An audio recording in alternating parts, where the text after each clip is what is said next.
Hello friends, welcome to Edwiki Learning channel. Please do subscribe to get more updates on the DevOps concepts.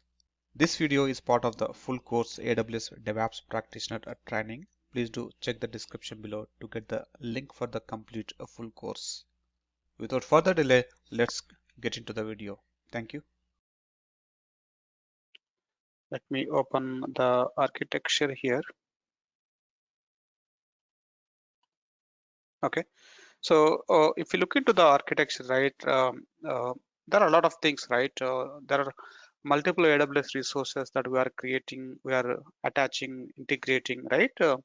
So if you closely look at the AWS, right, most of the AWS resources are independent resources that we can create and integrate them with the other AWS resources in order to make your use case ready, correct? Right? Even if you look into this current VPC architecture, right, you can create security group separately, create a subnet separately, create a EC2 separately, create a VPC separately, internet gateway separately, elastic IP separate, correct? How all these resources are working together, it's your requirement, how you are expecting the resources to be working for you, right? You integrate with them accordingly, correct?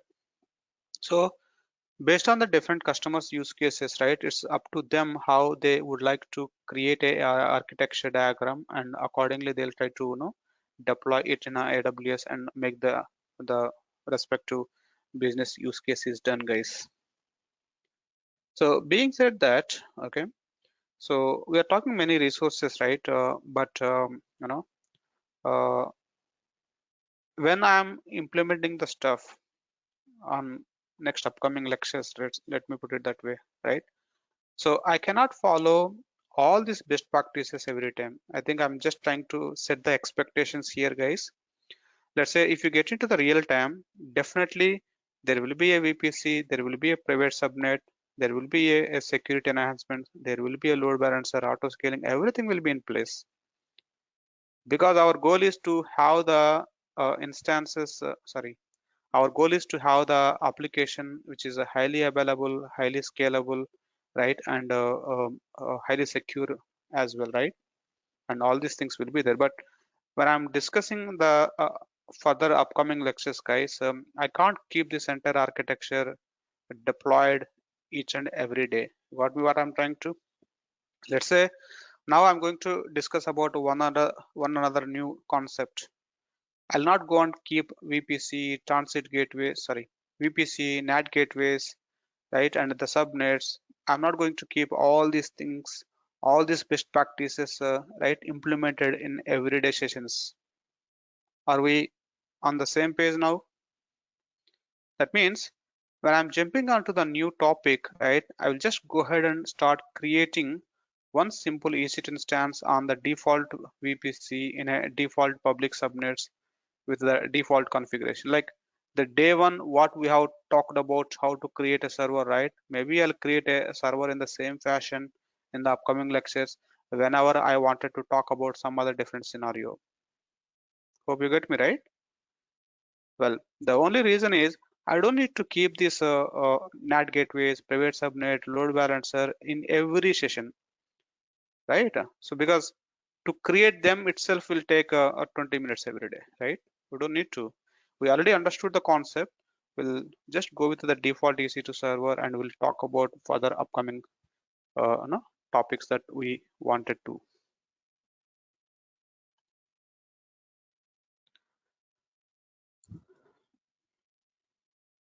Well, so as of now, I have one simple EC2 instance, guys, and which is currently configured as a web server, right? I just have logged into the EC2 server here, and I can see that the web server is already configured. Systemctl status HTTPD, and I can see that the web server is running. If I just go and start browsing this web application using www.edshopper.com, now I can see that the website is accessible, correct? So as of now, this is the static website, guys. What does it mean by a static website? Static website in the sense pretty much the user can just access the web page, which is pretty much a get call, right? Users cannot do a post call, cannot do a delete call, right? In the sense user can just request the web page and you get the web page. That's it. Users cannot post any data back to the server. It cannot be a interactive mode, right? So pretty much hence the reason this is not a dynamic website in a way, in simply put, right? Okay. Now in this simple static website, right, you see there is a lot of content and a lot of images. From where all these images are coming, guys? Let's say whenever you wanted to know that the image is coming from which location or who is actually supplying these images, right? Just take any one of the images that you like it. Maybe I'll just take this logo image. Just right click. Let me open in new tab. I'm just trying to get more insight about how these websites are working.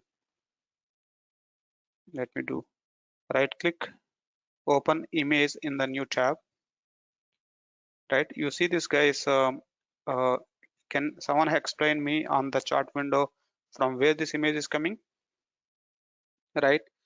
This image is actually coming from images folder.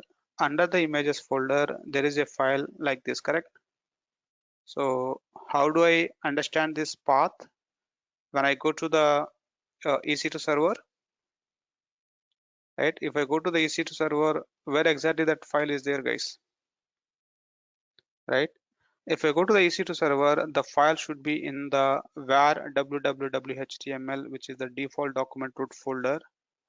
In that, there will be a images folder. In that, there will be a file called DevOps realtime.png. You see, this is the image file that I have got rendered into my website when I have got access to my website. And you see the path like this. It is actually under the images folder, and this is the image name. And definitely you don't see this var www.html, right? Because we are already familiar with that concept, right? So that is a default document root folder. It need not to know that. We just need to specify, right, the path of your file after the default document root folder only. And the HTML code that the developer has written, right? The developer know how to get this file, how to show this file in a small format in this location. All this, right, will be taken care by the developer using the HTML code. We don't need to worry any of those things. Okay. So what is that I'm trying to explain here, right? At this time, if I go to my var www.html folder, which is my default document root folder, now we can see that all the images are there in the images folder. Just assume, guys, if at all, if this is a dynamic website, right? If this is a dynamic website where the users also posting some kind of the information back to the server, like a youtube.com as an example, right? If this is a youtube.com, then the way how I'm storing my images here, I should be storing the videos as well, right? In one of the folder, correct? Maybe I will be having a one more folder called videos. In that folder, I will be keeping all of the video content that I wanted to show to my users in the front end, right? Even if someone is uploading the video, right, that uploaded video will be get stored in our server side. Agree with me?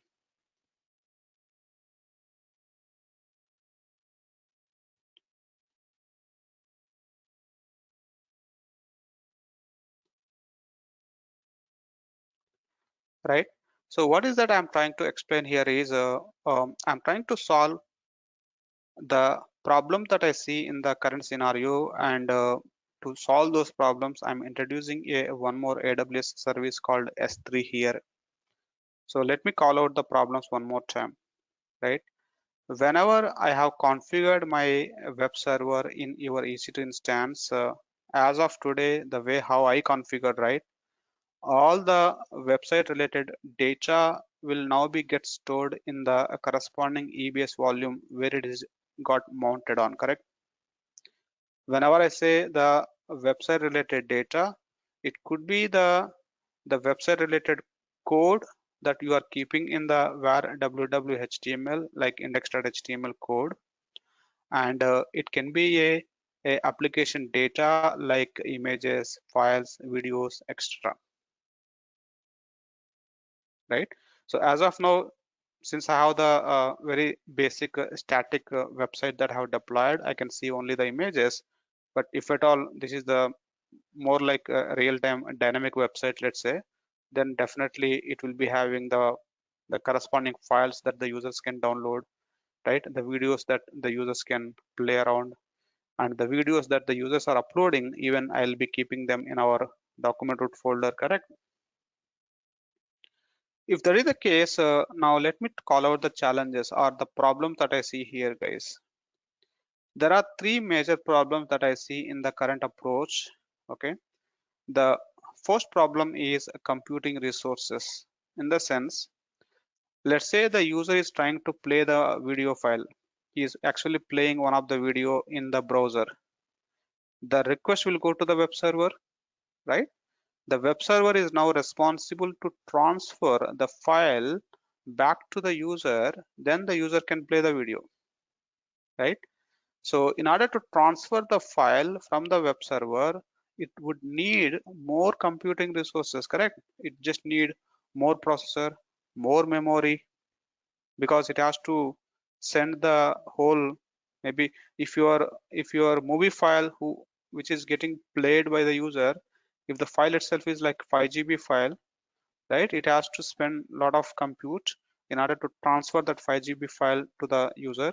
Of course, it's not a one-time transfer, though it is divided it into number of chunks, but still there's a huge amount of effort is required by the web server in order to transfer the files, right, from the web server to the web clients.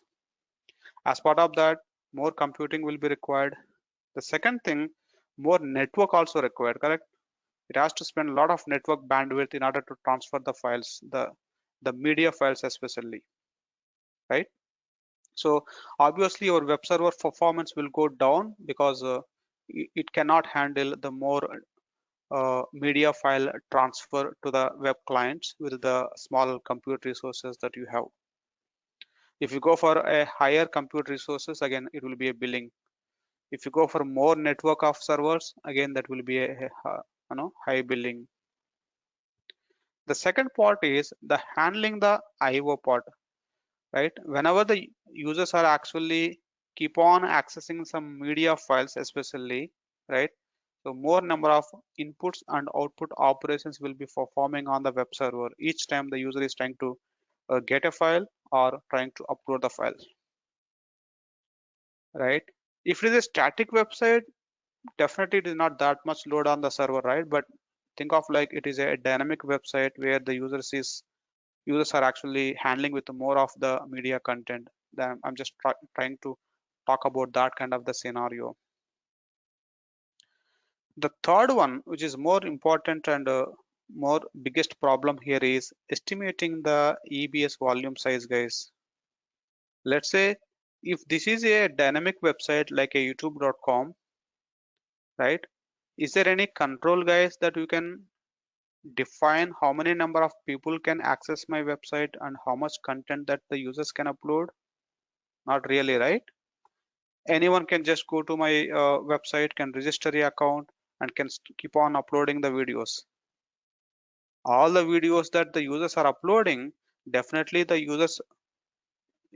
all of the video content should be get stored in my web server in the document root folder, which is actually a EBS volume, correct? Whenever I mount a EBS volume in www.html the way how I did it before, definitely all those videos should be get stored on that folder. That means what? I'm going to store all the videos, maybe in a generic terminology. I'm going to store all the media content that the users are uploading into a EBS volume. EBS volume is the fixed size of the volume, right? Whenever you create a volume, you define what is the size of the EBS volume that you need. Let's say you create some 20 GB EBS volume today and you attach it to the web server and mount it and you run the website. What is the case if the users are keep on uploading the videos? What is the case if that 20 GB is not enough to store that media content that is being uploaded by the users? Your EBS volume will be get filled up, right? And the users upload will fail because there is no space left over in the volume to store the newly upcoming or newly coming media data, correct? If then, how do you estimate what is the right size of the EBS volume? That's really challenging, right?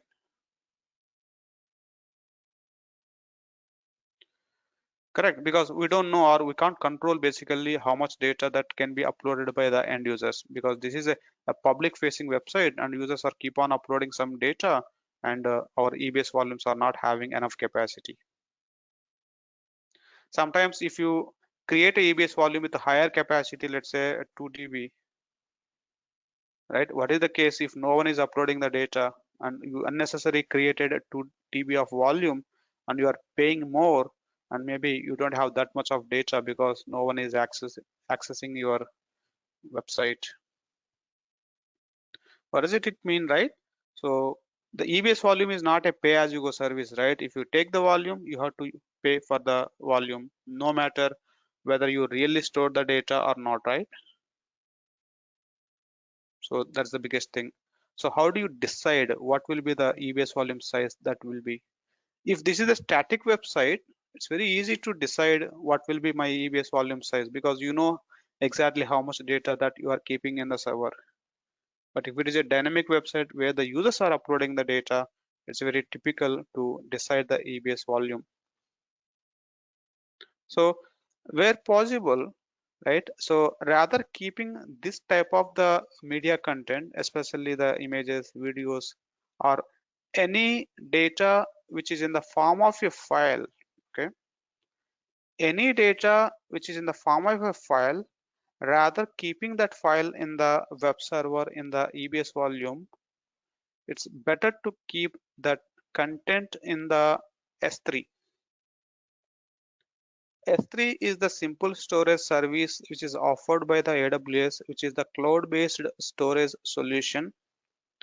Like how AWS is offering you the EBS volumes to store the data, same way the AWS is offering the S3 to store the data. The form of the way how you can store the data in the S3 is in the form of a bucket. Bucket is just a AWS terminology. You just think of like a bucket is just a folder name. Okay, so you just need to create one folder, which is now technically speaking it as a bucket. Now you keep the content in the bucket. What kind of the content that you are going to keep in the S3 bucket? Always your content should be a object based. When I say object based, any content should be in the form of a file only. You cannot keep any raw formatted data or block kind of the data into the S3 bucket. So any data should be in the form of a file only. Okay, so create a S3 bucket and keep your uh, data, object data in the S3 bucket, rather keeping it in the web server. That way, the user, whoever is trying to download the file, that file will be get downloaded from S3 directly. Whoever is uploading a file, that file will be get uploaded to the S3 bucket directly. So this IO handling, right? The file input and output operations that are very specific to the files, right? That request is not going to the EC2 server. Rather, it is directly going to the S3, and most of the IO handling operations can be offloaded from your web server. That's the main goal.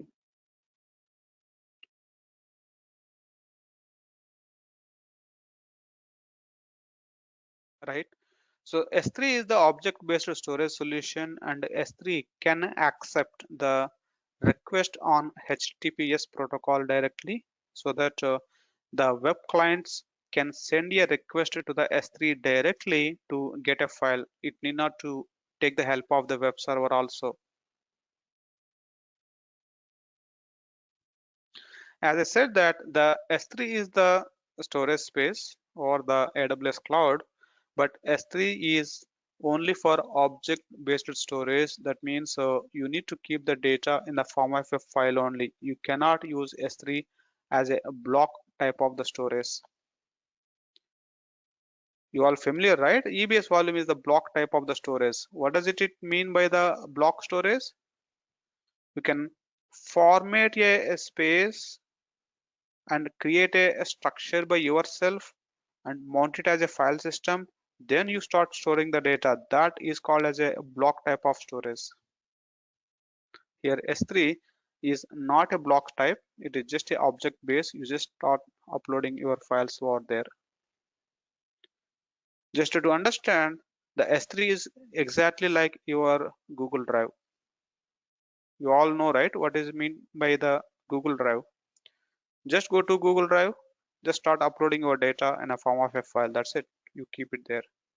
You never worry about your data is being saved in which storage location behind the screen, right? Your cloud will take care of, right, storing your files in backend somewhere.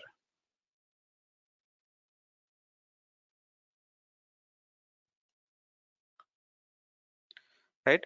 So technically speaking, right, any data that you are trying to put in the file system format, that is the block type of the data, and any data that you don't need a file system structure, then that is a object based type of the data. Or in very simple way, rather not going too much technical here, anything that is in the form of a file, then you go in the S3. Anything that is not in the form of a file, then that can be go into the EBS volumes. Let's say I'm trying to install one package. As an example, I'm running m install httpd command. The m install command is actually downloading the HTTP package from the internet and it is installing, right? Whenever I say it is installing, it is actually doing something on your EBS volumes. It is actually creating the scripts. It is actually, enabling the services. It is actually doing all of this stuff. So that is actually a supported for the block type of the storage only. Like you can't do installing a package on the S3 bucket in a way. Both are storage, right? EBS volume is the storage of like 5 GB. S3 bucket is also a storage, but you can't install the packages on S3, but you can install the packages on EBS volume. That's how we need to understand which is the block device and which is the object based storage. But out of from the technical, anything that is in the form of a file, you just keep it in the S3 bucket. Anything that you wanted to install, anything that you wanted to configure as a service, right? Anything that you wanted to do in that fashion, then just go with the web server and use the EBS volumes over there.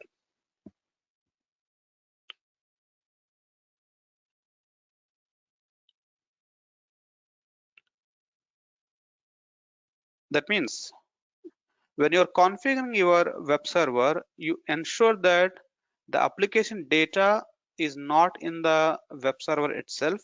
Rather, you keep your application data in the S3 bucket. What about the code, guys? The application code like index.html file. Where should I be keeping the index.html file?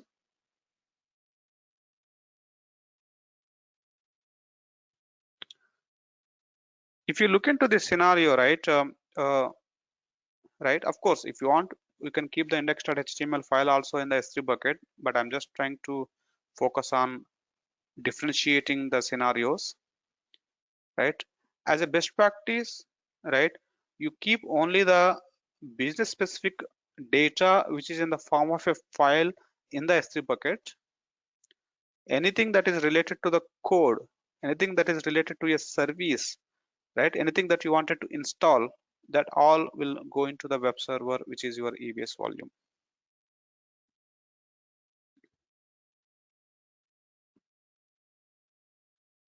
Let me show you how it really works. So currently I have deployed my web server and it is accessible here, right? And I have shown you that, right, the logo is actually coming from my EC2 server only, and you see that this logo image is actually stored in our EBS volume in a specific folder.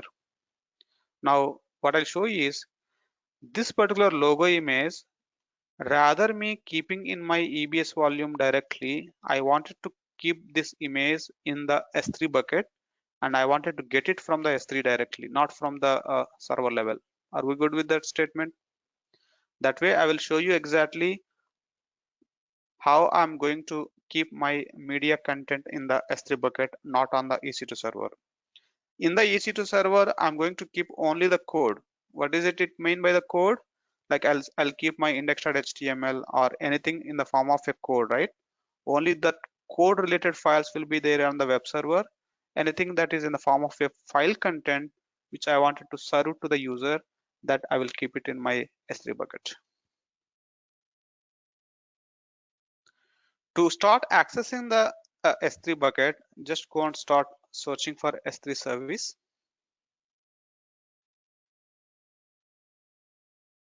Right.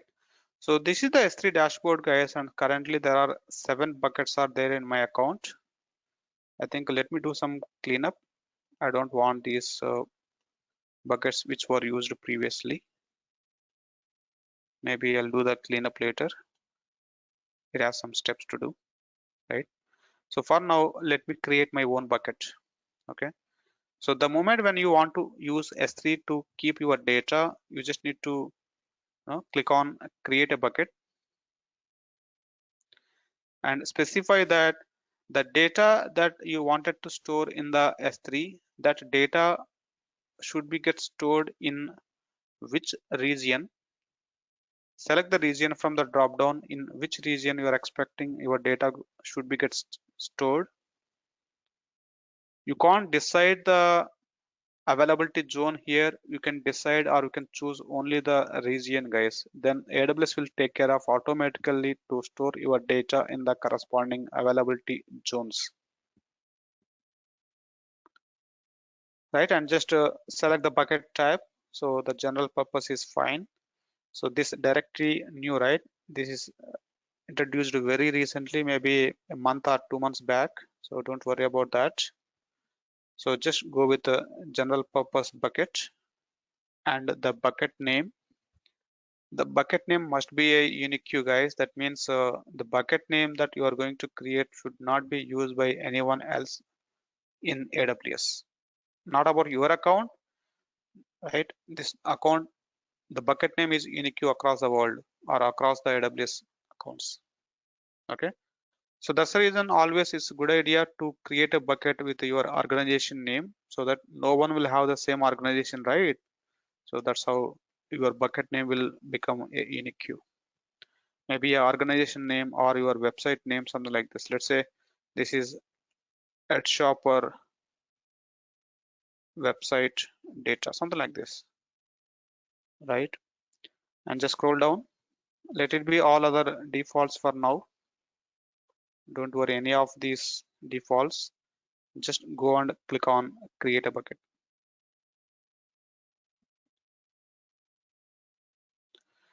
Now you should be able to see the bucket here. At shop-web data is the bucket. The bucket is created on US East 1 region. Okay, and just click on the bucket name. Now currently I am inside the bucket, guys. The bucket is acting as a folder only, but AWS has given its own terminology for this, and this is the bucket that I'm going to call up. Now in this bucket, what are the files that you wanted to store? You can just go and upload the files from this upload option. That's it, right? So give me a second. Give me a second, guys. Well, so now let me upload a image. So I'll just go and click on upload and specify the file from your local machine. Just click on add a file right? Go to the location where you have the files. Let's say here I'm just uploading this particular badge. Anything is fine for me at this time. I just go and click on open. Now you see that I'm currently uploading one file.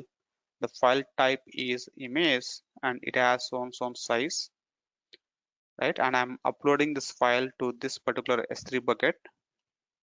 In AWS, always your buckets are represented using S3 colon / and the bucket name. This is the representation to call out the bucket names, guys. Okay.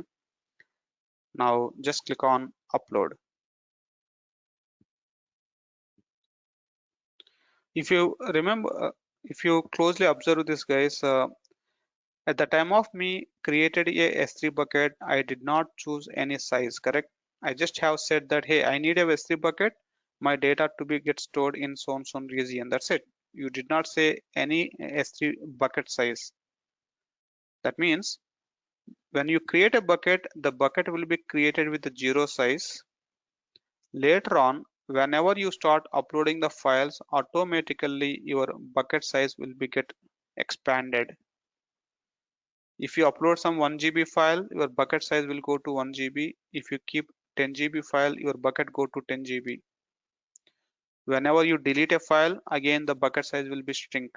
So the bucket size will be shrink and expand dynamically based on the amount of data that you are going to keep. That way you don't need to estimate how much size of the data that you are going to keep in the bucket, guys. That's one advantage.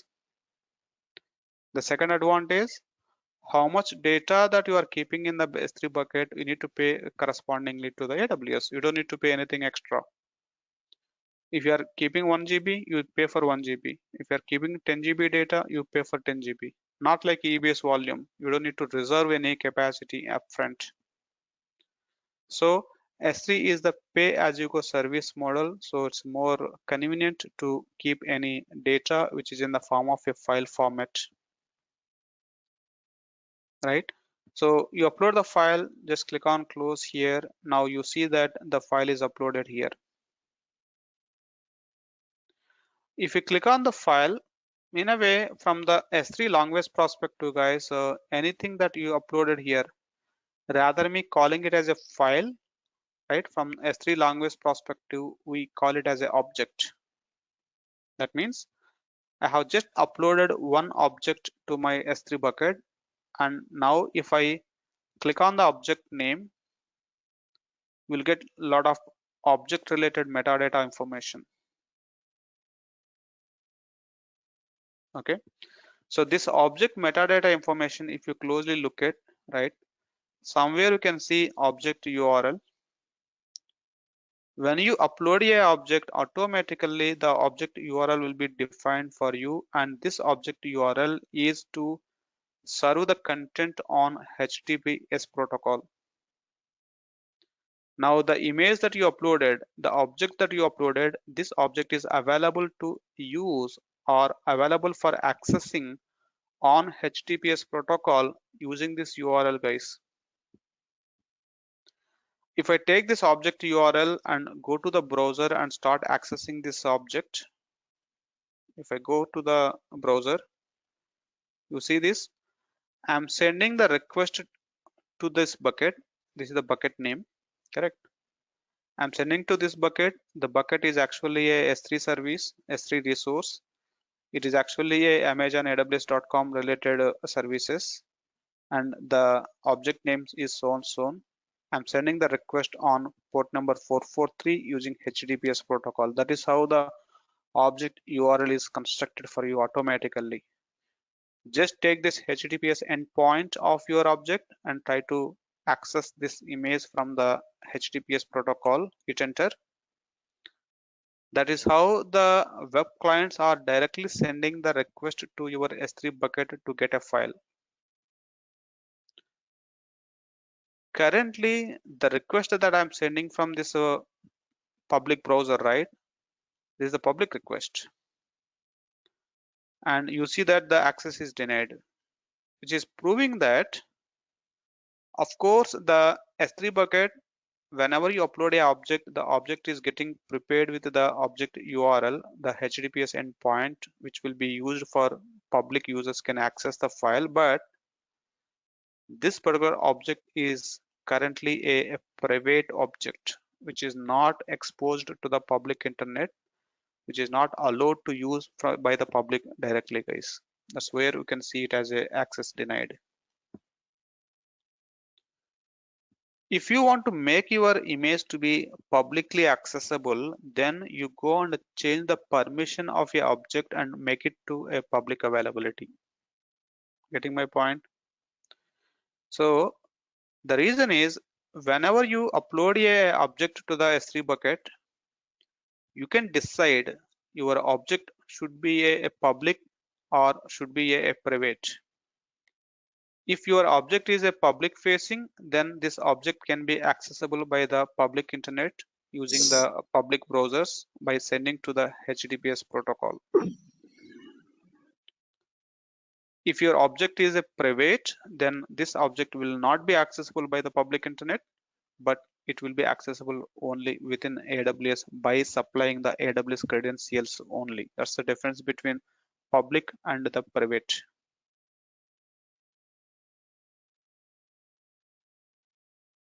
For example, so the intention here is the image that I uploaded here, this image I wanted to show to my end users. Whenever the end users are accessing the website like this, right? I wanted to show my image here. That's my requirement. Now that kind of the image should be a private image, should be a public image, guys. What do you think? The requirement that I have, right? The image that I wanted to show in my website, I don't want this image is coming from EC2 server directly. I want this image is coming from S3 bucket. Definitely it is a public image, because at the end of the day, I'm trying to show that image to the public people on the internet, right? Sorry, on the website. So it is a public data. That's how you need to decide which one will be a public, which one will be a private.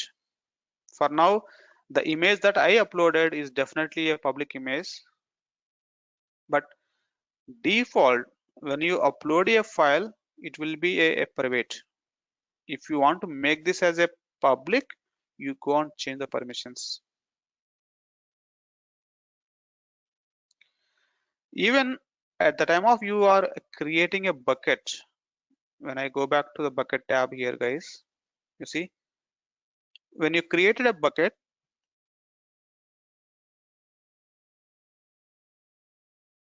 right, that time itself, the bucket is not created as a private bucket. You see the description here or the access section, which is saying that bucket and the objects not public.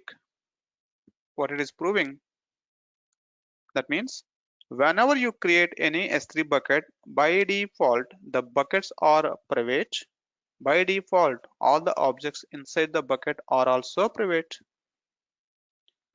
If you want to make them as a public, you first create your bucket as a public bucket. Now let's say in this bucket I wanted to keep my public content, right? So first let me go to the bucket and edit the bucket permissions. You see, this is my bucket. I'll go to bucket permissions, right? And you see here, block all public access is currently set to on. No, I don't want to block all the public access. I want to enable them because I wanted to keep the public uh, images in the bucket, right? So go to the permission section, edit the bucket permission and disable this option and just click on save. I'm updating my bucket permissions, right? So that the bucket will become the public bucket. Let me refresh.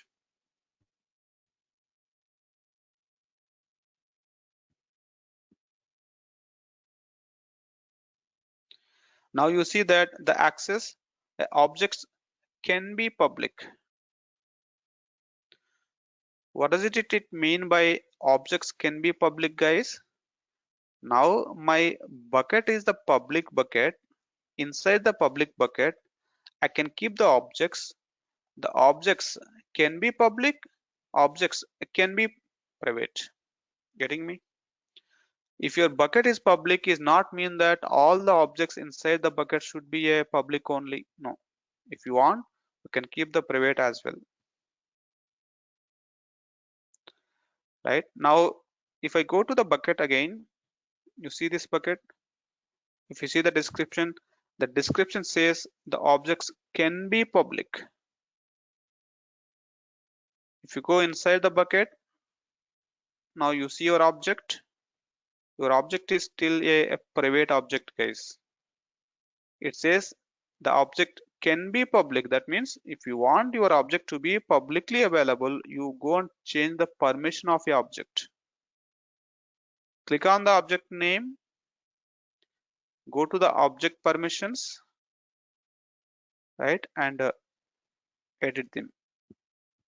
You see here edit option. Currently edit option is like grayed out. And you see that the bucket has the bucket owner enforced setting applied for object ownership. So if you want to enable the object permissions, you need to enable the ACL permissions, guys.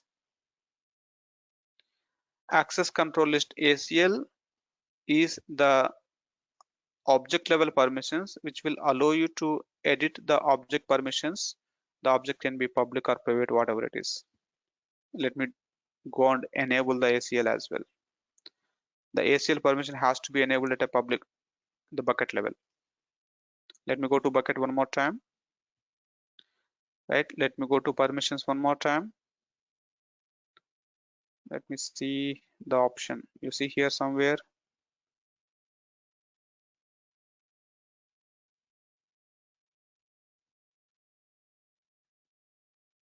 I'm just trying to see the edit option here, guys. Yeah, I can see it here. Edit object ownership. Let me enable the ACL. Save the changes. Acknowledge. Save the changes. Now let me go back to the objects again. This is the object name, object permissions. Now you see that the edit option is enabled here. Edit. You see here everyone, public access. I want to give the public read access. Currently the access is given for only object owner, which is your AWS account only. But now I'm giving for everyone. Just go and acknowledge, save the changes. Now if you go to the browser and start accessing this file, just hit enter. You see that your image is now accessible using your public web client by hitting this particular object URL. Getting me? So if you're expecting this image now should be get served to your users in a website format, this is the object URL, right? You can just give this object URL to your developer's code. Like currently, if you look into this image is being served from where, guys? This image is coming from images folder. Under the images folder, this is the location, right? How it know that it has to get an image from this location? That is how the developers have written it in the code, correct? Now let me do the change in the code level.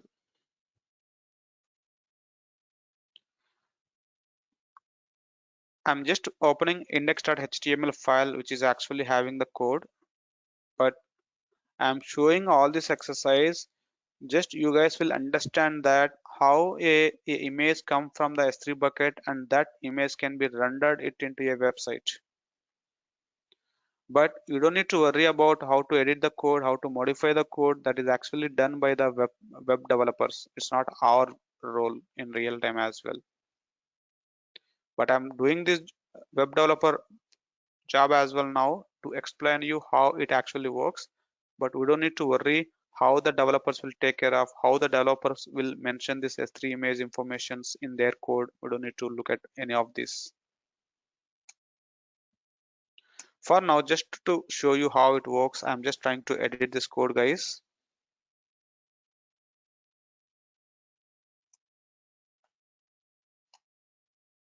Right. So somewhere I can see that, right.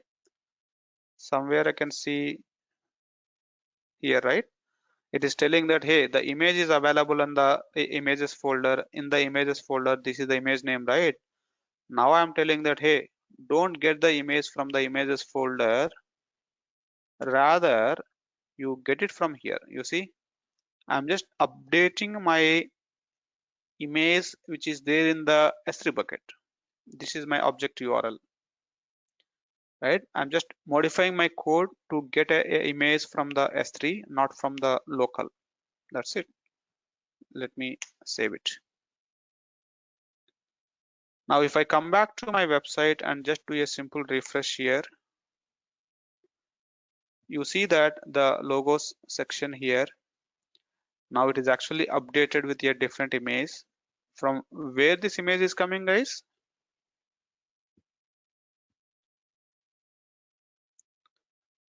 Your website is loaded from the web server only. Whenever you are hitting www.edshop.com, it is actually sending the request to the web server only. The index.html file is coming from web server only, but the image is not coming from the server now. The image is coming from S3. If you do right click on the image and just open the image in the new tab, now you look at this, the image is actually coming from S3 directly. That's how, right? Any data which is in the form of a file that you wanted to serve to your web users, don't get them from server itself. Rather, you get it from your S3 directly. All what you need to do is you need to update the code accordingly, right? From where it has to get the files. Every object that is uploaded to the S3 will have a object URL. The developers know how to do the coding accordingly. That's how it works. So the way how I did it this particular image, right? If the same thing is implemented for all the images, then all these images will actually come from S3 only, not from your server side. Same way, if it is a dynamic website, if the users are actually uploading a image, uploading a video, even that upload will directly go to the S3 only, not to your server. How that happens? Again, the developers know what needs to be done, how to write a code for that, so they'll take care of it. Are we good with this? So this whole exercise that I'm showing you just to show you that, right, this is how the images are rendered or the files are rendered, which are actually coming from S3, not from your server directly. Remember, guys, when I was talking about the auto scaling group, I used to say a statement that it's your responsibility not to keep any important data on the server itself, because your server may go for termination at any given point of the time, because the servers are actually managing by the auto scaling groups, correct? So this is the one method. Now, where is my image, guys? The image is a data, right? Is this data in my server? Not really. That data is in S3 bucket. If my server gets terminated, I don't see any loss. My data is in S3 actually. So this is one approach how you can keep your data in outside of the server, somewhere in the S3 buckets, not on the server itself.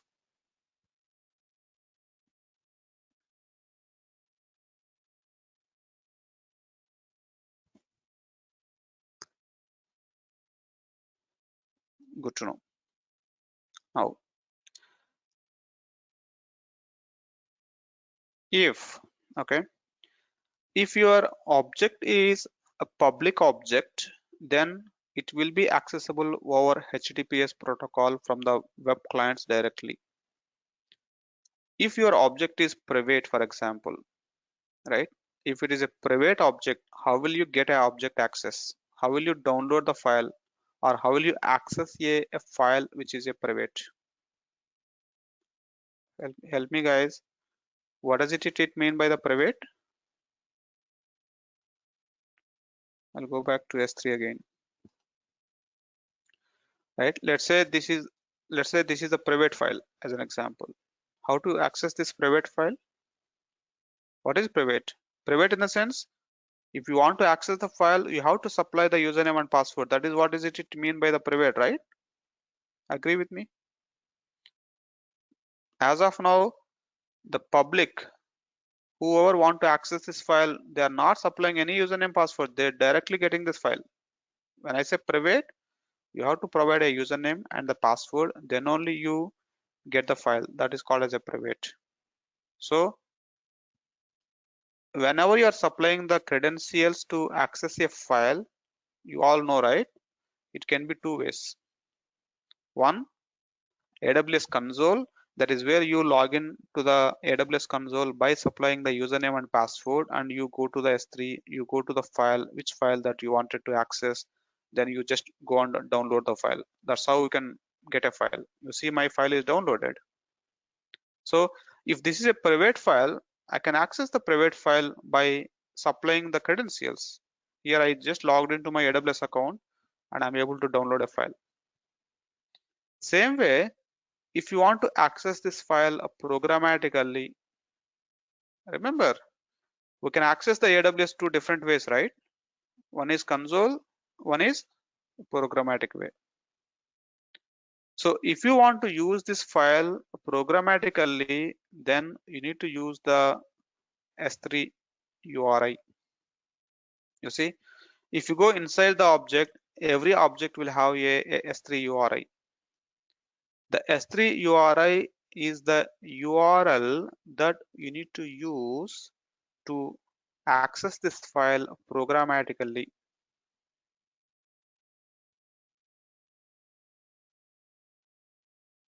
Okay, so if it is programmatically, you all know, right? We just need to go to your command line and start running the AWS commands.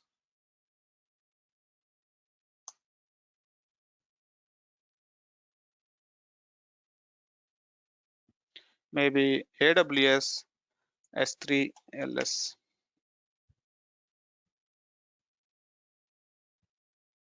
I don't know if the access key, secret access key already there or not, but let me run the command. So now I'm showing you how to access your S3 programmatically. AWS S3 LS is the command to get the list of all S3 buckets. You see, these are the list of S3 buckets that are currently there. Like some time back, I have shown you how to see the S3 buckets in the graphical user interface. Now I'm showing the programmatic way. Now let's say I wanted to know what and all objects are there in this bucket. The command is AWS S3, right? And ls specify the bucket name.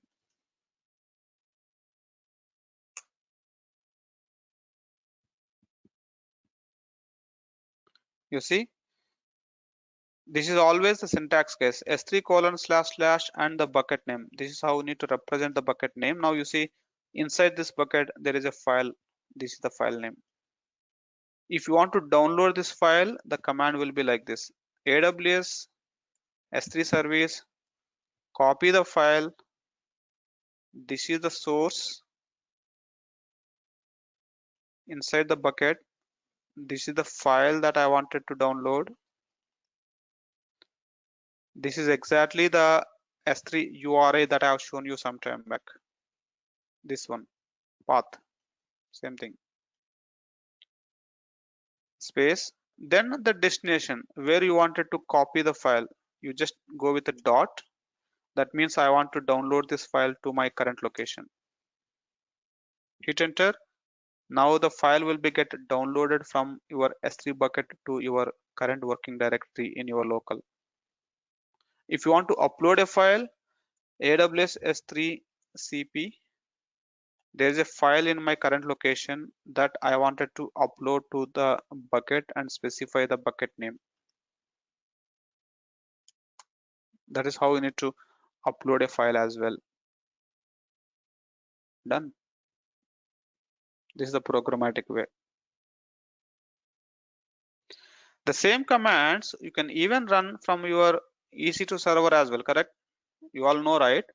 The AWS commands can be run from your local, can be run from your EC2 server itself. It doesn't matter. As long as you have a programmatic way of authentication to the AWS, you can run the commands. But the good thing is, if you are running the commands from EC2 servers, you don't need to set up the, you don't need to set up the access key and the secret access key, correct? You can have the IAM role attached. If the role has the access to the S3, you should be able to.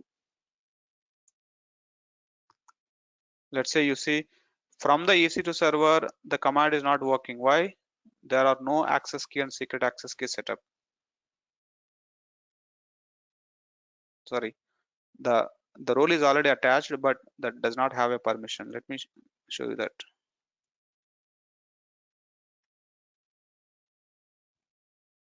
I'm just checking. You see, currently my EC2 server is actually attached with your role, correct? But you see here, list bucket operation is not there, hence it is failing, correct? What is that I need to do now? How to fix this issue, guys? I want to run the commands on EC2 server to access my S3 buckets.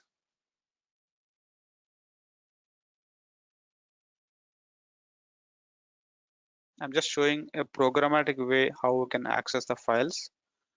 So see the IAM role that is currently attached with your EC2 server. Go to permission section. Currently it has only EC2 read only. Add a policy. Search for the policy called S3.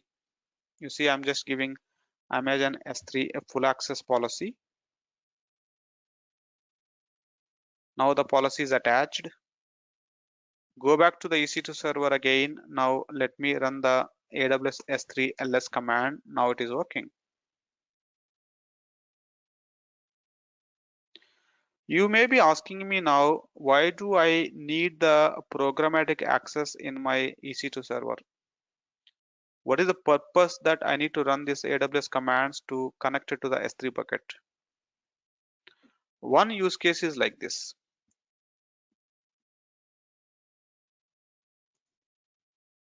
Sorry.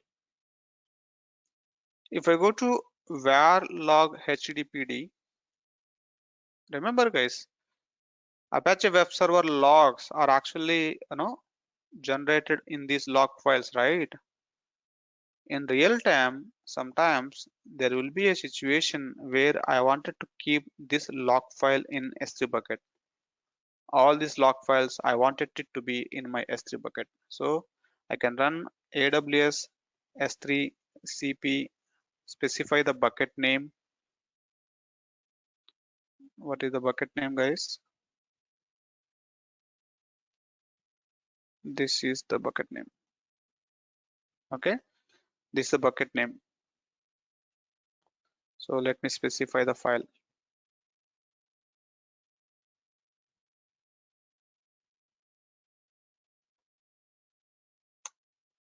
You see, I just have uploaded the log file to the S3 bucket. Now the file is came to your S3. If you go back to the S3 bucket and see that the file is uploaded, this is one use case. So there are some files in the EC2 server, those files that I wanted to upload to the S3 bucket, then that can be done through programmatically. That we can't do from console, right? Because from the console, if you try to upload, it will expect the file to be in your local machine, right? So that's one use case. Why do you need to upload a log file to the S3 bucket? Maybe from S3, someone will take it up. Let's say some other team, someone is asking you that, hey, can you give me the log file? How will you give the file to them? Correct? You keep it in S3 bucket and you tell that, hey, I kept the file in S3 bucket. You get it from there. So those guys will log into the AWS and those guys will download this file and they will do whatever they wanted to.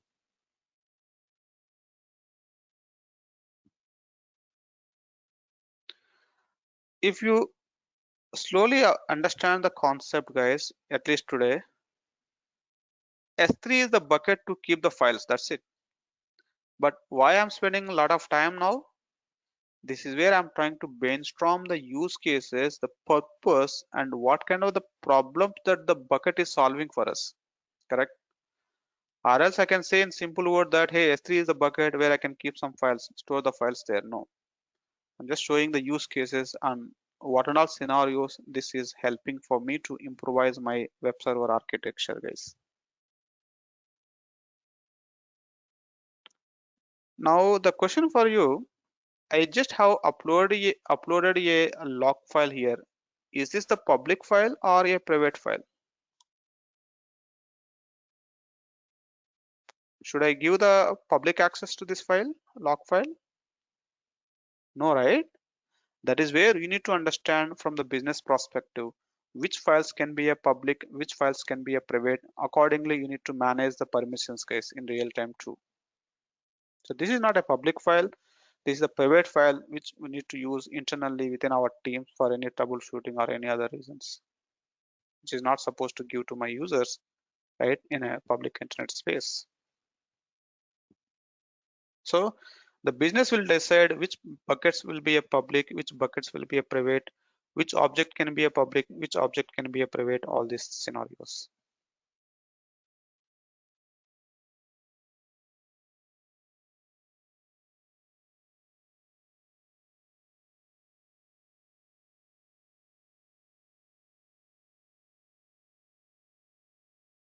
Good. Now we have understood that the S3 bucket, S3 object, how to upload and access it programmatically, console method, all these different things.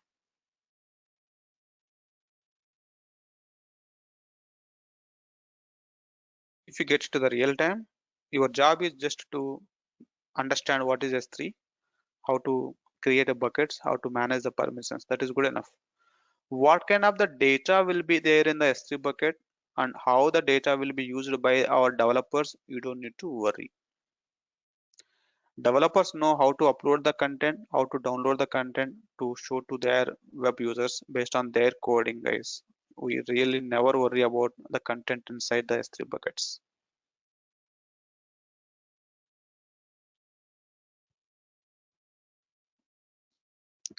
Now, whenever you are uploading the data to the S3 bucket, right, and how much data that you are uploading, you need to pay accordingly to the AWS, right? If you are keeping some 10 GB data in S3 bucket, you pay for a 10 GB space consumption. The question for you now, do you think the data that is uploaded today to my S3 bucket is valid for longer durations? I mean to say, let's say today you uploaded one file, let's say access underscore log as an example, which is consuming around 77 KB. Do you think this file is valid even after 1 year?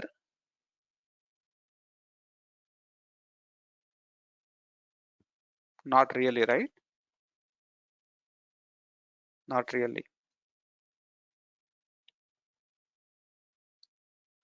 What I'm trying to, any data that you are keeping in S3 bucket, right? The data has its own classification. In a way, is this public data, private data?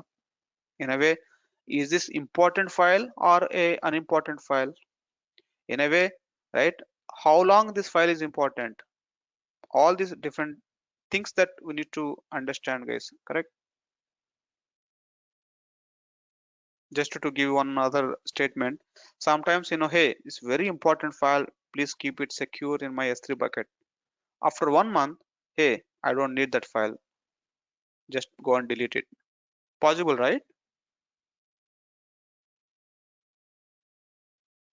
Sometimes, hey, this is very important file.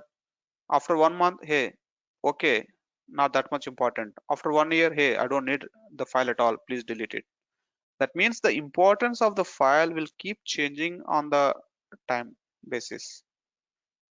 So when you have a different nature of the data, the AWS has provided you a different storage classes as well to meet your requirement, because you don't want to pay the same amount for all type of or all the different category of the data. You know what I'm trying to, right? Some data may be important, some data may be not important as well, right? So I don't want you to pay the same for both category of the data. So to meet the different category of the data, AWS has introduced the concept called storage classes. By default, any object that you upload to the S3 bucket will be get stored it into the standard storage class, which is the default storage class for any object by default, right? Based on the criticality of your file, now you decide whether you want to keep your file in the standard class or you wanted to change this to a different storage class altogether. Let's say in this case, right, the access underscore log is not a that much important file. This is not a critical for me. For any reason, if this file gets deleted, is there any major business loss for me, guys?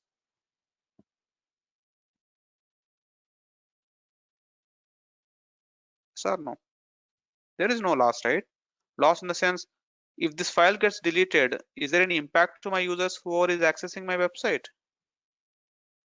Not really, right? That is just a file internally to do some logging and doing some troubleshooting. So whenever you feel that the file is not so much critical, why do I need to pay more for this file? So I wanted to change the storage class from standard to any other. If you go inside the object and see the storage class here, I wanted to change the storage class, and this is where you can see a different storage classes that the AWS is offering to make you guys confusing, right? AWS is inventing lot of things. No matter whether the people are using or not, they are keep on introducing a lot of features. But we don't need to too much worry about all of these. Just at high level, right? The standard is the default storage class, which is a high billing, and there are other storage classes that are so available, which are little cheaper compared to the standard, and obviously the features also will be get differ. As an example, right, if you are keeping your file in the standard storage class, AWS is going to keep your file in more than 3 availability zones by default. Let's say currently my file will be there in 1A zone, 1B zone, and 1C zone also. They know how to do that. They will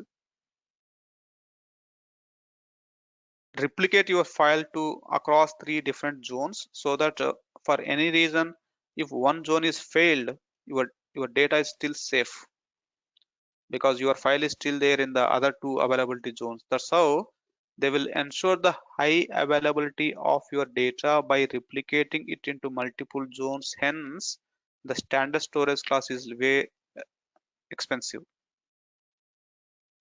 Let's say, no, my data is not that much critical. For any reason, if the availability zone is failed, let my data also go.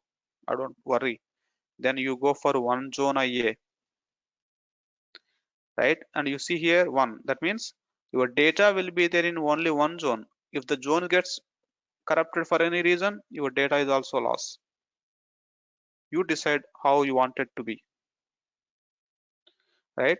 So the one zone IA is like keeping your data in one zone only, but it is way cheaper compared to the standard. Standard has more availability and you need to pay more. Getting me, guys? Like that, some differences are there between the storage class to storage class. We need to see which storage class will be a more suitable for us, and accordingly we need to decide. based on the data type, data category, and just go and change it. You can change it, like currently it is in standard storage class, right? Maybe I can change it to one zone IA and just click on save, so that your object will now get moved into a different storage class. You see here, so that now I need not to pay more billing for this file. I can pay less as well. Good.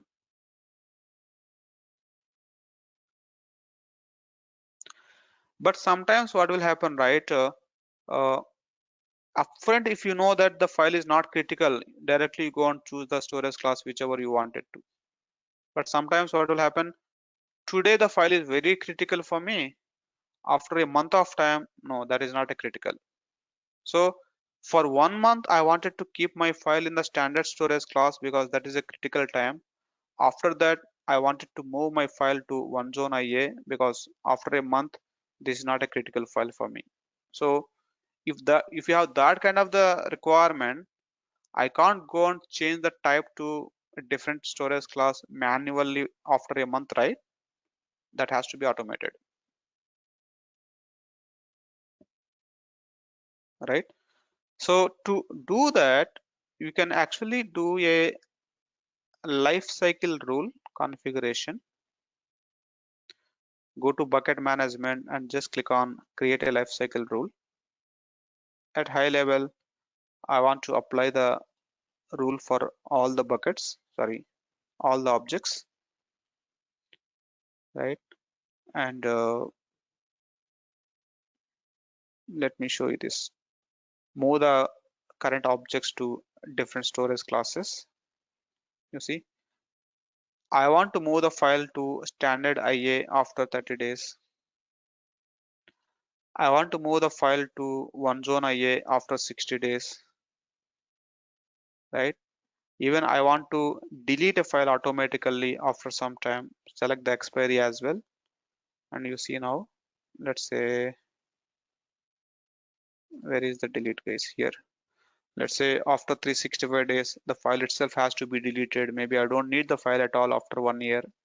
Like that, you can define a life cycle rule by telling after how many number of days the file has to go to different storage class.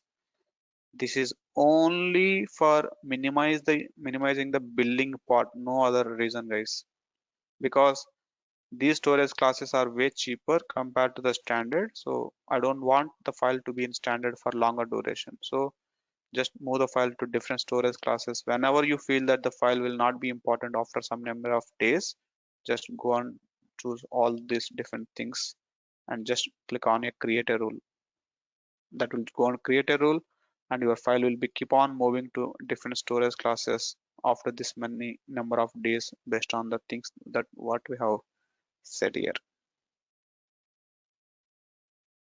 Now, what is your job role?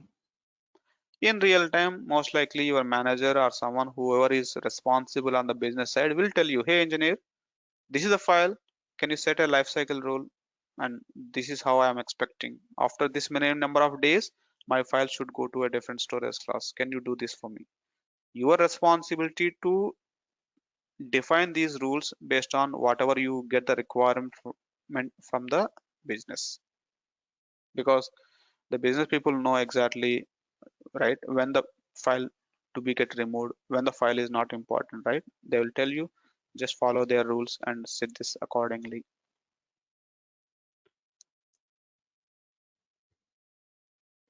Lot of theory, right? Yeah, this is how it works, right? Because it's all a use cases. That's hence the reason a lot of theory will require to get that brainstorming guys, because practically nothing is there. It's just matter of filling this form.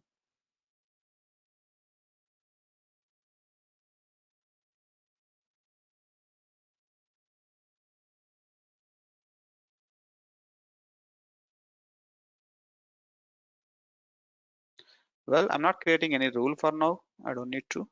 I'm just explaining how it works.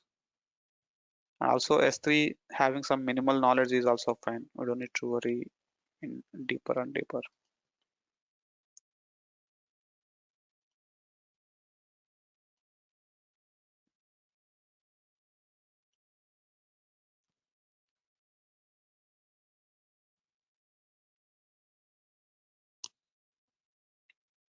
Now S3 is the global service.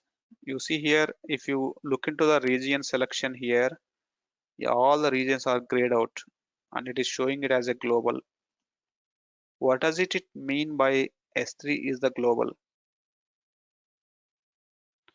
EC2 is the region specific. S3 is the global. What makes difference, guys, between these two terminology, right? When I say S3 is global, it's a single S3 service. It's a single S3 dashboard for you. You will not get a different dashboard for each and every region. What I'm trying to, right? If it is EC2, US East 1 EC2 is different. US East 2 EC2 dashboard is different. US West 1 EC2 dashboard is different, correct? The EC2 resources that you create in one region will not be appeared in another region of EC2 dashboard, right? That's what is it mean by EC2 is the region specific service. But S3 is the global. That means you don't have a separate S3 dashboard for each and every region. It's a single S3, it's a single dashboard. You can see all of the buckets here only. The bucket can store the data in any region, doesn't matter. It's a single S3 dashboard for you. Hence, this is the global service, not a region specific service. Your data will be region specific, but not the service. I would say S3 service is the global, S3 bucket is the region.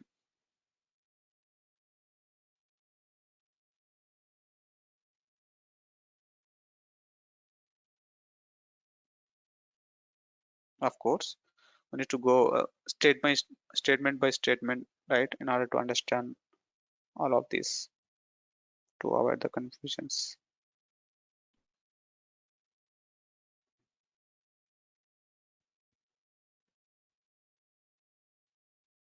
right?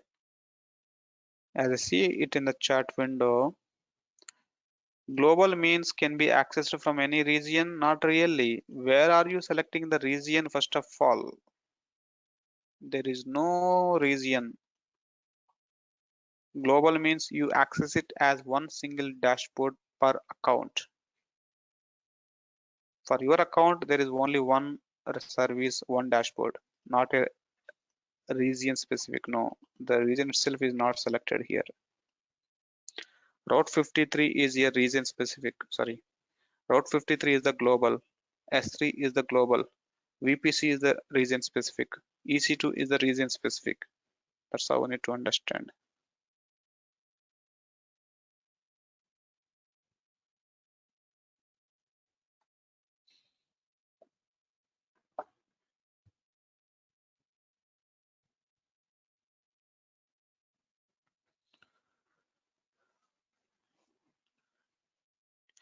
Well, team. So you may see a lot of options here in the S3, but don't worry about any of these things for now. You don't need to worry as well.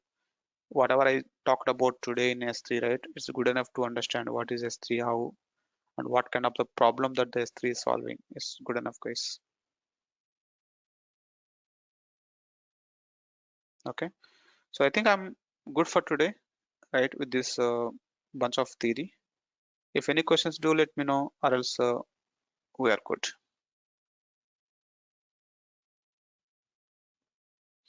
And as part of the free tier, S3 is supporting almost 5 GB of storage space for you. So you don't need to pay anything up to 5 GB.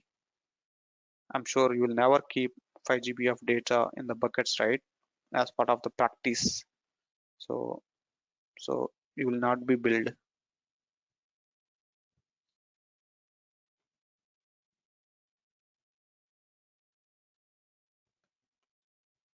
Now, once you understood that S3 is the bucket to keep some files, now you can think of your use cases based on the requirement, based on the business. When you get into the real time, right? That time you will keep on getting new ideas. What kind of the data can keep in S3 to solve the different problems. As of today, I have shown you two. One, keeping some media content. Two, keeping some log files. It could be any other file which you think more useful keeping it in S3 buckets.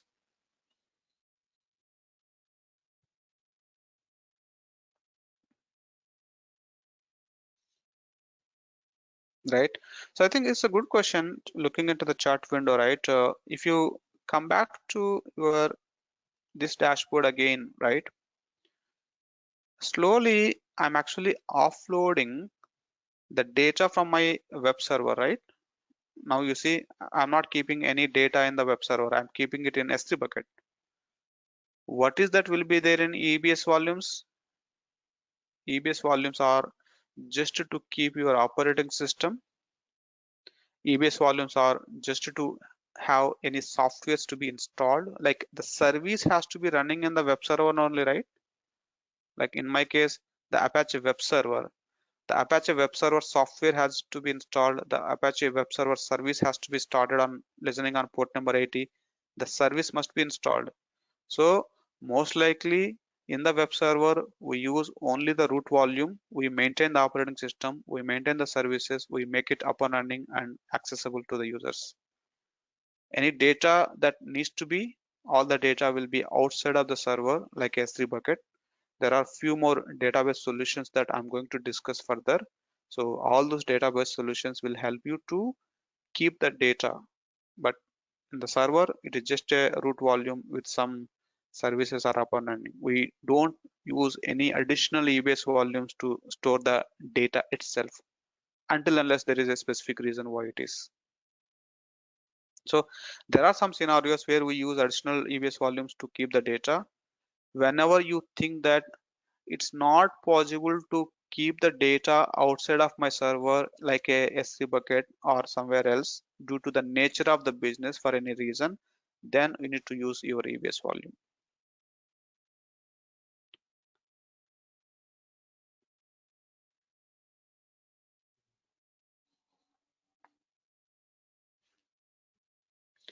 And how do we use it while auto scaling? What's the problem now?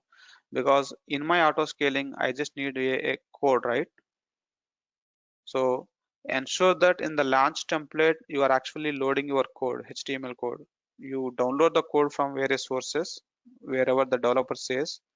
I already shown you the Bitbucket in previous lessons, just a URL, right, for now. But anyway, just to keep it in generic, the developer tell you that, hey, the website code is in so and so place. Can you download from here? And in the launch template, you just define your script saying that, hey, the code has to be downloaded from this place.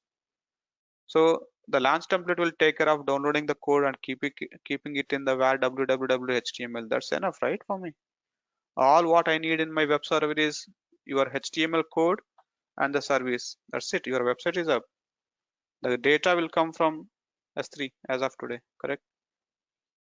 So if my server gets terminated, I don't have any loss because the code is already there somewhere. I'm downloading the code as part of my launch template anyway. If the server gets terminated, I don't see any loss. When the server is creating, it will create automatically because the user data will take care of downloading the code from other sources from different places. That's it. I'm not keeping any data in the web server itself. If anyone is uploading the file in my website, still the file will not go to the server. The file will go to S3 bucket only. That's it. Your code will take care of all these things. Correct? At a, logically, if you can think of all this.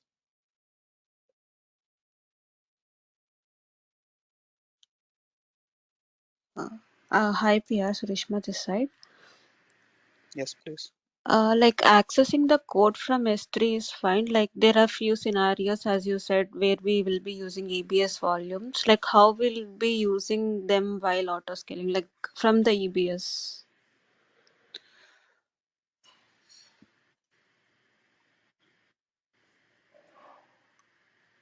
Not like a EBS actually, right?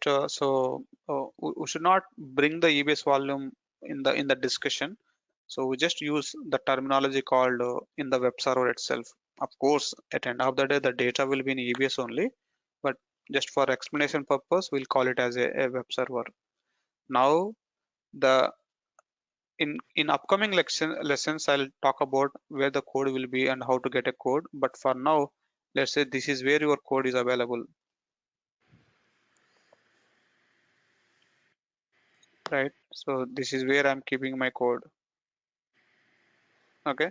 So the developer says that, hey, the code is in this particular location. Now what you do in your user data, you mention the script saying that, hey, as part of the launch process, please download the code from here. So the code will come from here. The actual data is in S3. So your EC2 server, right, is not really containing any important data that you may feel data loss.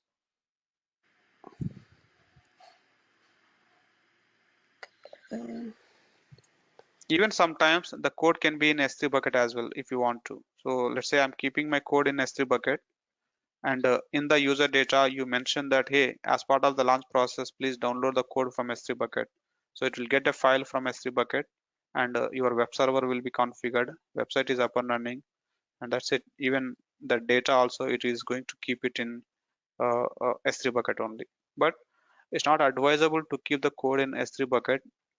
To keep the code, we have a few other advanced code repositories are there, like a Bitbucket and GitHub. I'll talk about them in upcoming. But so I'm not showing how to keep the code in the S3 bucket because that's not a recommended way. So it will be somewhere else.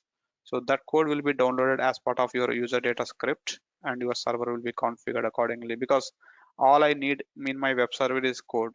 I'm just downloading this code from launch template. Yeah, like if we see that like golden AMI is a web server and EBS is extra volume which we want.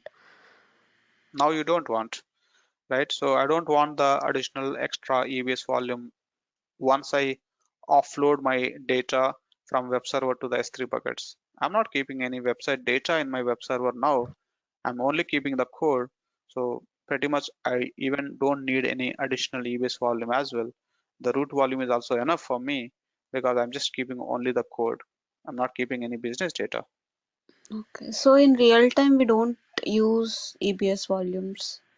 Yes, that's true, right? So we will not rely on additional EBS volumes as much until unless there is a specific business which is really need a additional EBS volume where I'm not keeping any data somewhere outside. For any reason, I want to keep my business data also in the web server only. If you have that kind of the nature, you use, but definitely at 90% you will not be, using these volumes to store the data. Okay, like in that specific case, how we'll be accessing the data? AMI will be different in that case, and EBS volume will be different. Like we are using the specific business data in EBS volume. Sorry, you have to re-emphasize your statement there. So what's the relation between EBS volume and the AMI? AMI is the operating system, and we need a root EBS volume to store your operating system. Okay, so we have to see that in this, like both are same, not the different web server and EBS, like AMI and EBS. First of all, we should not compare the EBS and the AMI. AMI is the operating system in a file format that will be get extracted and will be get deployed it into the EBS volume to store to make it operational. Maybe from your understanding perspective, yes, both are same, but I should not agree that statement because from technical perspective, right, I should not say both are same. Of course, the EBS volume is used to store your AMI data only anyway. Yeah. Okay, like in those specific cases where we are using the EBS volume for the business data, so that business data will be in the golden AMI then.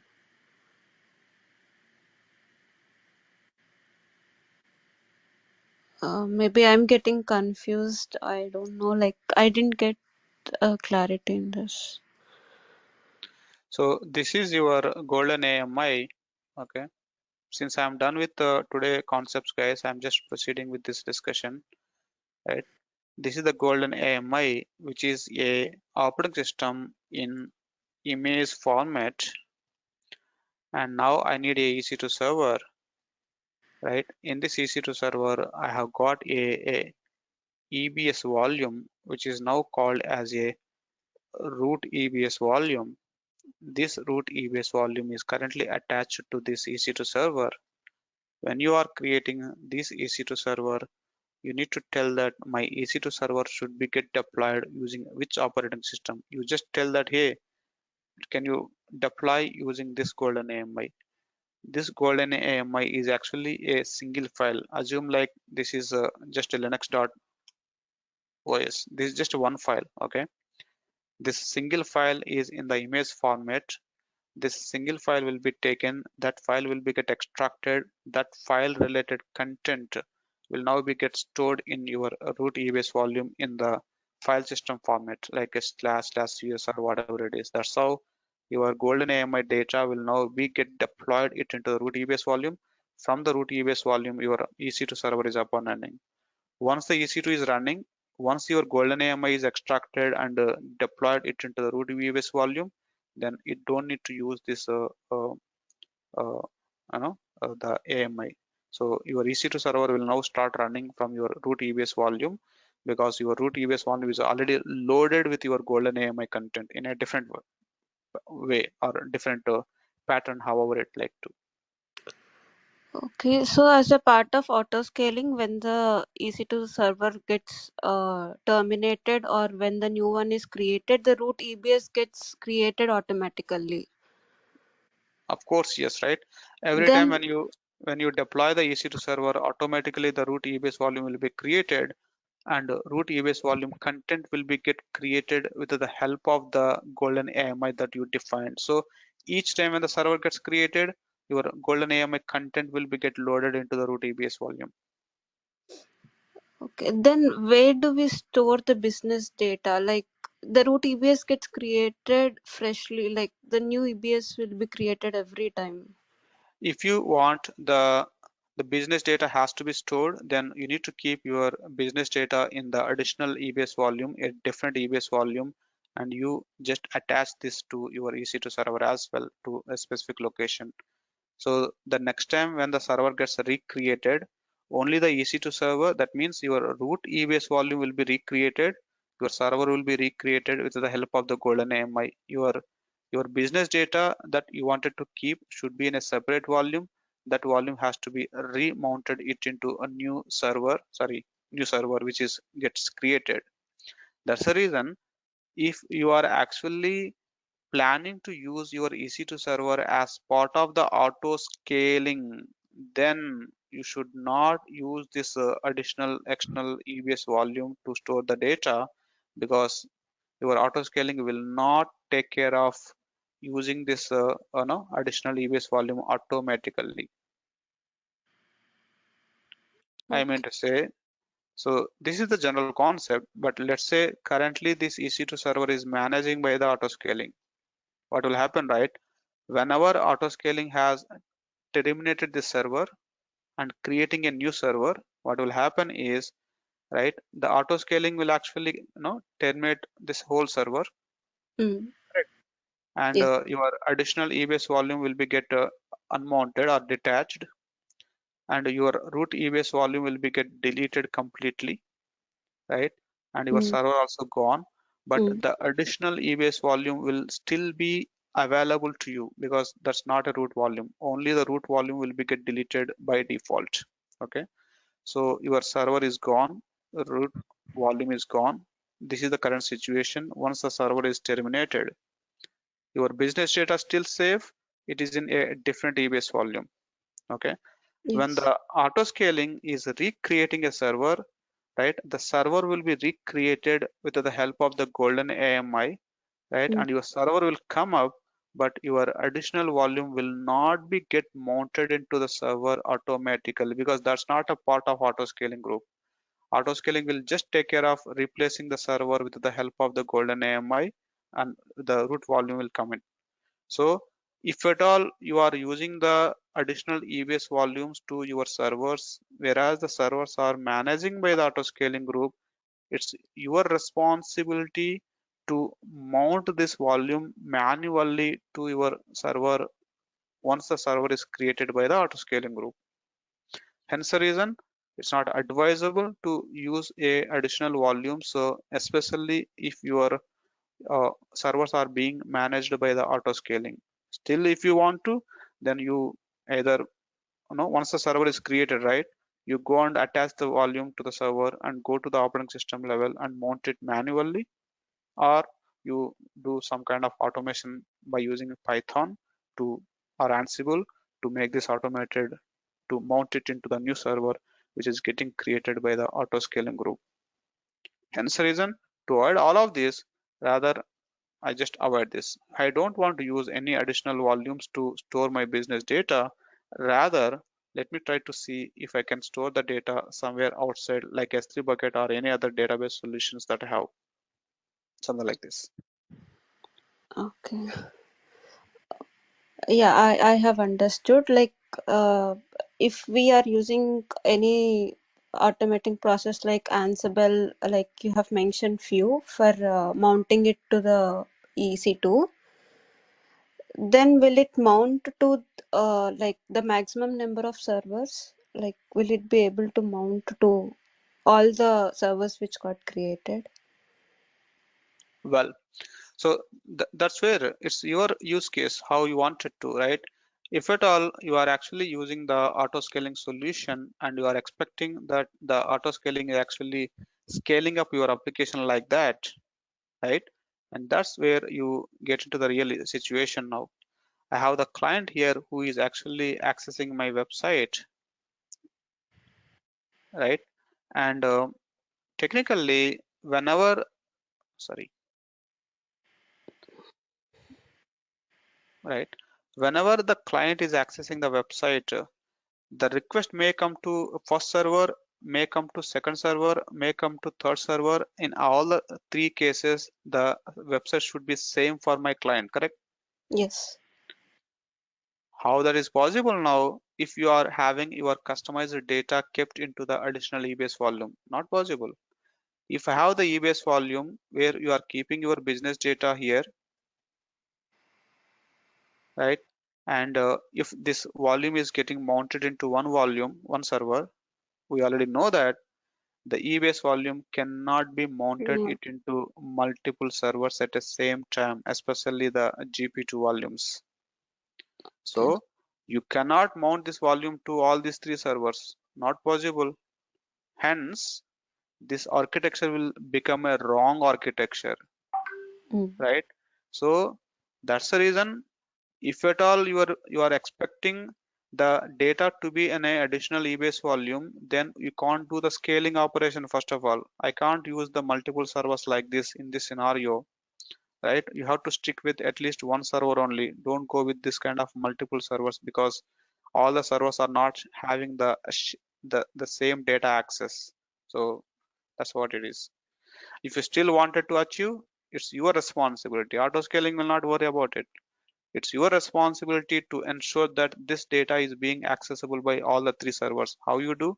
You go and depend on any other clustered kind of the software help. You take the help of any other third party softwares who can take care of giving the data access to multiple servers at the same time. That's a way advanced concepts, but yeah, somehow you take care of how the data can be given to all the three servers if you really wanted to do the scale in, scale out, and give the static, like the data from the volume level. But this is the wrong architecture. It will never work. To do these things, that's where we'll go towards the Kubernetes concepts case. So that's where we'll try to tackle this kind of the scenarios, and we'll see how to address these things in the upcoming lectures. uh, yeah, thank you so much. It's clear now. Yeah, at this time, whatever the topics that we covered so far, with that concept, no, this is not possible.